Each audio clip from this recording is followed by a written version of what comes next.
গুরু, ওই দেখো সেই মেয়েটা আসছে। কোন মেয়েটা? কেন, আপনার মনে নেই?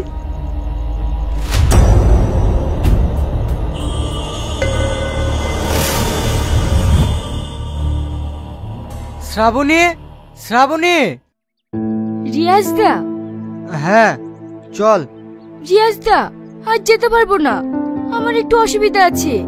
তোর অসুবিধা আছে, কিন্তু আমার যে সুবিধা। মায়ের শরীরটা ভীষণ খারাপ, তাই ডাক্তার বাড়ি যেতে হবে। যাবি না মানে? শরীর খারাপ তোর মায়ের, তোর তো না। চল আমার সাথে।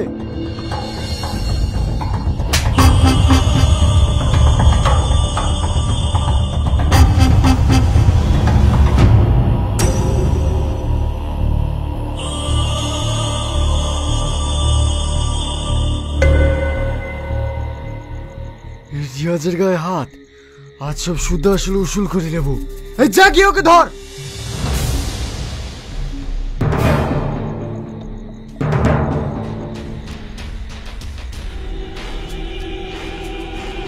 কে আপনারা? ছাড়ুন আমাকে, ছাড়ুন, ছাড়ুন আমাকে।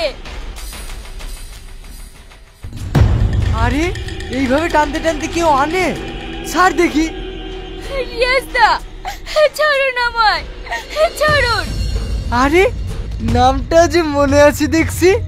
আমার পাওনাটা শুধু আসলে নিয়ে নেব ভাবছি। রিয়াজ দা, ছেড়ে দাও আমায়, ছেড়ে দাও। শালা রাস্তাটা খারাপ, আবার রাতও হয়ে গেল, গাটা কেমন জানি ছপ ছপ করছে। ধুর, কাছে বাসি থাকতে আমি ভয় করছি।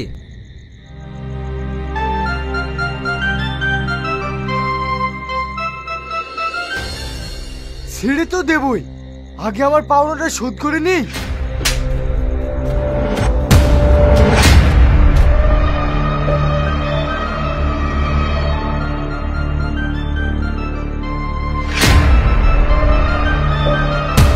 দাদা, একটা বাঁশির শব্দ মনে হচ্ছে। হ্যাঁ হ্যাঁ, তাই তো, ব্যান্ড পার্টির দল আসছে। চ পালাই।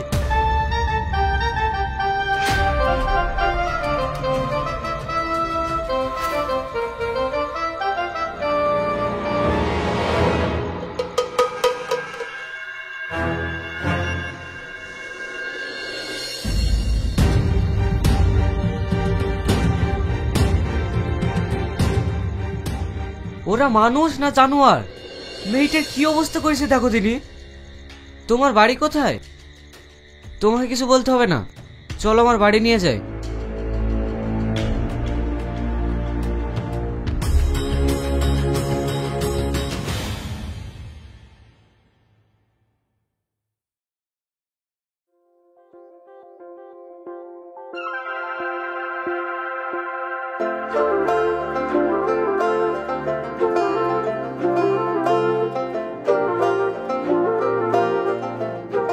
কি আপনি বলুন তো, আপনার বাড়ি কোথায় আর কোথা থেকে আসছিলেন? আপনি আমার পরিচয় জানতে পারলে ঘেন্নায় মুখ ঘুরে নেবেন। কি এমন কাজ করেন আপনি? আমার নাম শ্রাবণী। আমি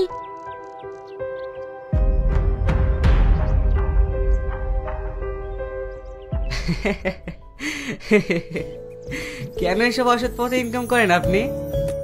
চেয়েছিলাম তো সৎ পথে ইনকাম করতে, কিন্তু এই সমাজ আমাকে করতে দেয়নি। তাই মাকে নিয়ে বেঁচে থাকার তাগিদে আমি এই কাজটা করতে বাধ্য হয়েছি। অবশেষে মাকেও বাঁচাতে পারিনি। আজ আমি সব দিক দিয়ে শেষ হয়ে গেছি, আর আপনি আমায় দেখি হাসতেন। না না, আপনাকে উপাস করে আসিনি, আপনি সত্যি কথা বলেছেন তো তাই। আর আপনার সত্যি কথাটা শুনে আমি খুব খুশি হয়েছি। আজকের পর থেকে আপনি কোথাও যাবেন না, আপনি আমার এখানেই থাকবেন। সালমা, তুই শ্রাবণীর কাছে বস, আমি দুটো বাজার করে নিয়ে আসি। ঠিক আছে ভাই, তাড়াতাড়ি এসো কিন্তু।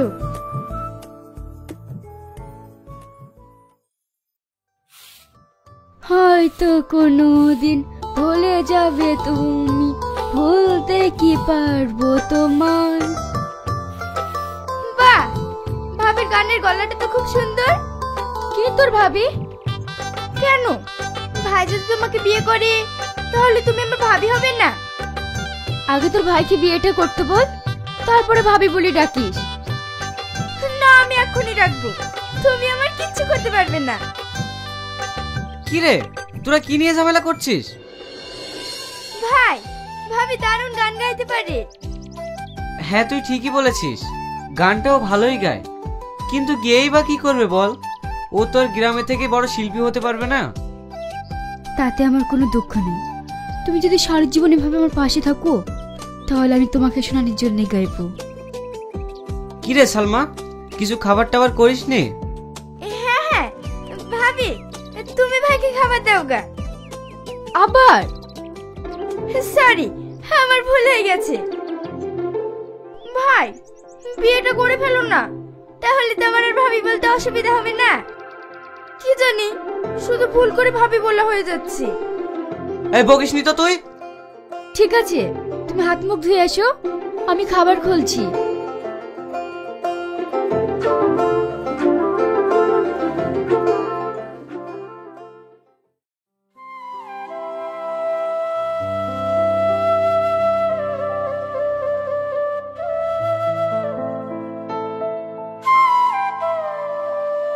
তুমি কোথায় যাচ্ছ? বসো। ছাড়ো, সালমা আসছে।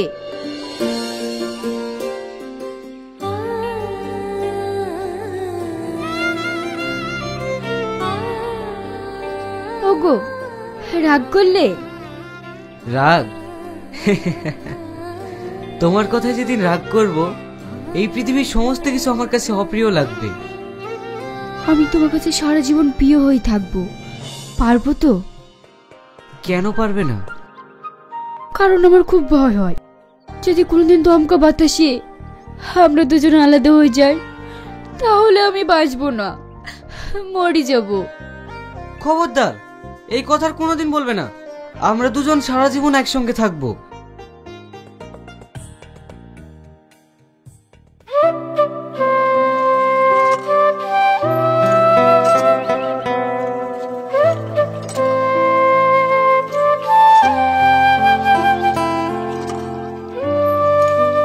ভাবি, আমাকে একটু পানি খাওয়াবেন? আমার ভীষণ পেপাসা পেয়েছে।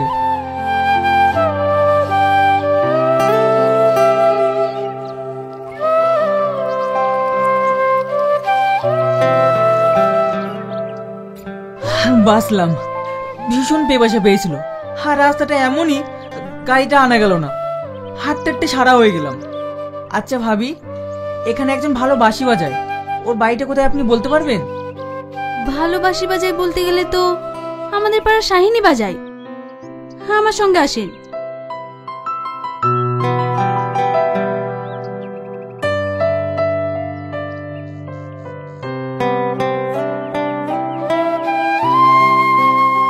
আপনাকে কোথায় যেন দেখেছি। কোথায় দেখেছেন? হ্যাঁ, টিভিতে। আপনি সঙ্গীতকার সোহেল রানা না? হ্যাঁ, আপনি আমাকে চিনতে পেরেছেন?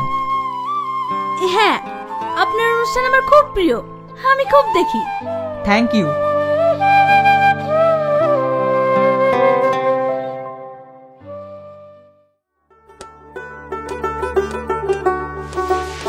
শাহিন, এই দেখো, সঙ্গীতকার সোহেল রানা তোমার খোঁজে এসেছে।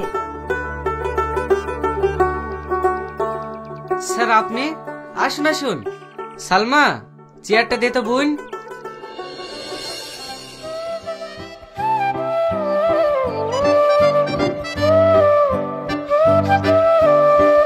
তুমি তো ভালো বাঁশি বাজাতে জানো।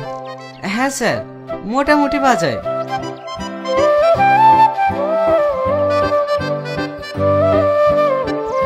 স্যার, এই নিন, তুমিও নাও। স্যার, এ শ্রাবণী, সুন্দর গানের গলা, আপনি যদি একটু শুনতেন। হ্যাঁ হ্যাঁ, ঠিক আছে, গাও। প্রেমের সমাধি ভেঙে মনে শিকল ছেড়ে পাখি যায় উড়ে যায়, তোমায় পাবো না জানি, শুধু চোখের পানি দিয়ে গেলে আমায়। বাহ, সুন্দর গাইতে পারো তো। শাহিন, ওর যা গলা, তাতে ভালো শিল্পী হতে পারবে, কিন্তু ওকে প্র্যাকটিস করাতে হবে। এক কাজ করো, তোমরা দুজনেই বেরিয়ে পড়ো, আর আমি তো তোমার জন্যই এসেছিলাম। স্যার, আমি যেতে পারবো না, আমার বোন বাড়িতে একা। আপনি ওকে নিয়ে যান, বড় শিল্পী তৈরি করুন, আর আমি গেলে ওর সঙ্গে একটু দেখা করে দেবেন। না না, আমি একা ওনার সাথে কিভাবে যাই বলো? তুমি গেলে না হয়। আচ্ছা তুমি বলো, সালমাকে একা বাড়িতে রেখে সবার যাওয়া ঠিক হবে? আর এত বড় সুযোগ হাতছাড়া করো না, তুমি যাও দাদার সাথে। কিন্তু কোনো কিন্তু নয়, তুমি যাও তো, আমি তোমাকে মাঝে সাঝে গিয়ে দেখে আসবো। ঠিক আছে। তাহলে তুমি রেডি হয়ে নাও।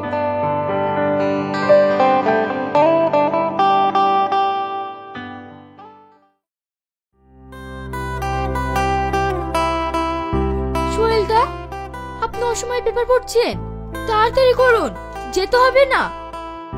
শ্রাবণী, তোমাকে তো ব্যাপারটা বলাই হয়নি, আজকের প্রোগ্রামটা হবে না। প্রোগ্রাম হবে না মানে? ওইদিকে চরম বৃষ্টি, পানিতে প্যান্ডেল থই থই করছে, তাই কিছুক্ষণ আগে ক্লাব কর্তৃপক্ষ ফোন করেছিল, ডেটটা মনে হয় পিছিয়ে যাবে।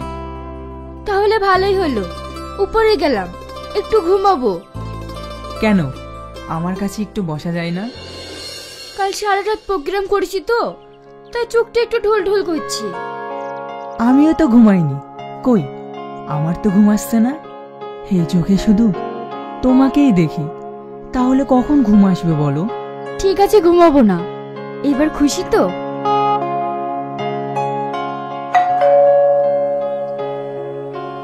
শ্রাবণী, দেখো তো কে এসেছে। তুমি যাও, আমি যেতে পারবো না। ঠিক আছে।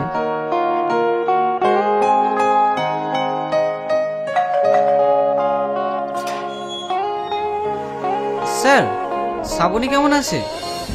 ও ভালো আছে, কিন্তু তুমি এমন দিনে এলে, ও বাড়িতে নেই, মায়াপুরে একটা প্রোগ্রাম আছে, ওখানেই গেছে, আমিও এক্ষুনি বেরাবো। এক কাজ করো, তুমি অন্যদিন এসো। আমি যেই দিনে আসি সেই দিনই শ্রাবণীকে দেখতে পাই না, ও এত ব্যস্ত। শ্রাবণী খুব ভালো শিল্পী হয়ে গেছে, তাই না স্যার? হ্যাঁ হ্যাঁ, অত বকার সময় নেই, তুমি যাও তো, পরে এসো। ঠিক আছে স্যার।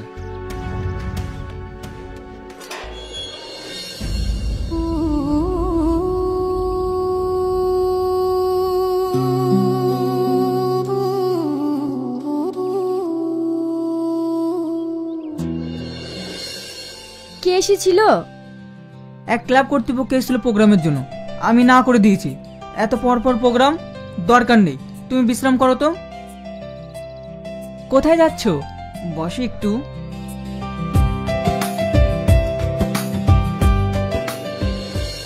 এই ছবিটাকে তুমি চিনতে পারছো? হ্যাঁ, চিনতে পারছি। আপনার কাছে জাদু আছে, গ্রামের একটা মেয়েকে আপনি শহরে ম্যাডাম বানিয়ে ফেললেন। হ্যাঁ, এবার বউ বানাতে পারলেই হয়। কি বললে? কেন, তুমি চাও না? কেন চাইবো না, অবশ্যই চাইবো। তাহলে একটা ভালো দিন দেখে আমাদের বিয়েটা সেরে ফেলি। ঠিক আছে, তাহলে একটা কাজ করো, আমার অনেক দিনের শখ, আমার বিয়েতে সানাই বাজবে, ব্যাংক পার্টির বাজনা বাজবে। ও নিয়ে তুমি চিন্তা করো না, আমি হোটেল মালিককে বলে দিলে ও সব ব্যবস্থা করে দেবে।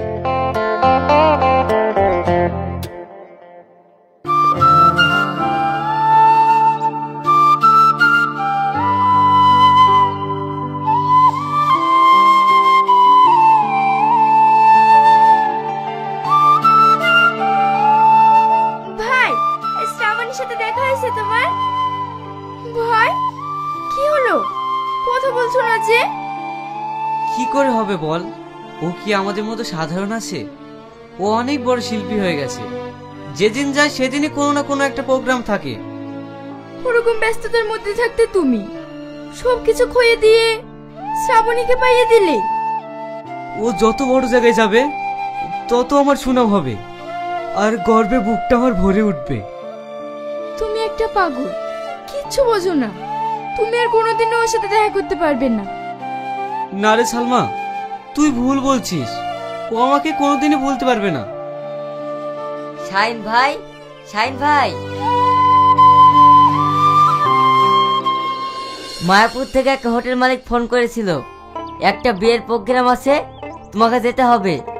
তুমি কিন্তু না করতে পারবে না, ওখানে ফুরুতের কেউ নেই, তোমাকে কিন্তু যেতেই হবে। আচ্ছা ঠিক আছে, যাবো, যা। তাহলে আমি আসছি ভাই।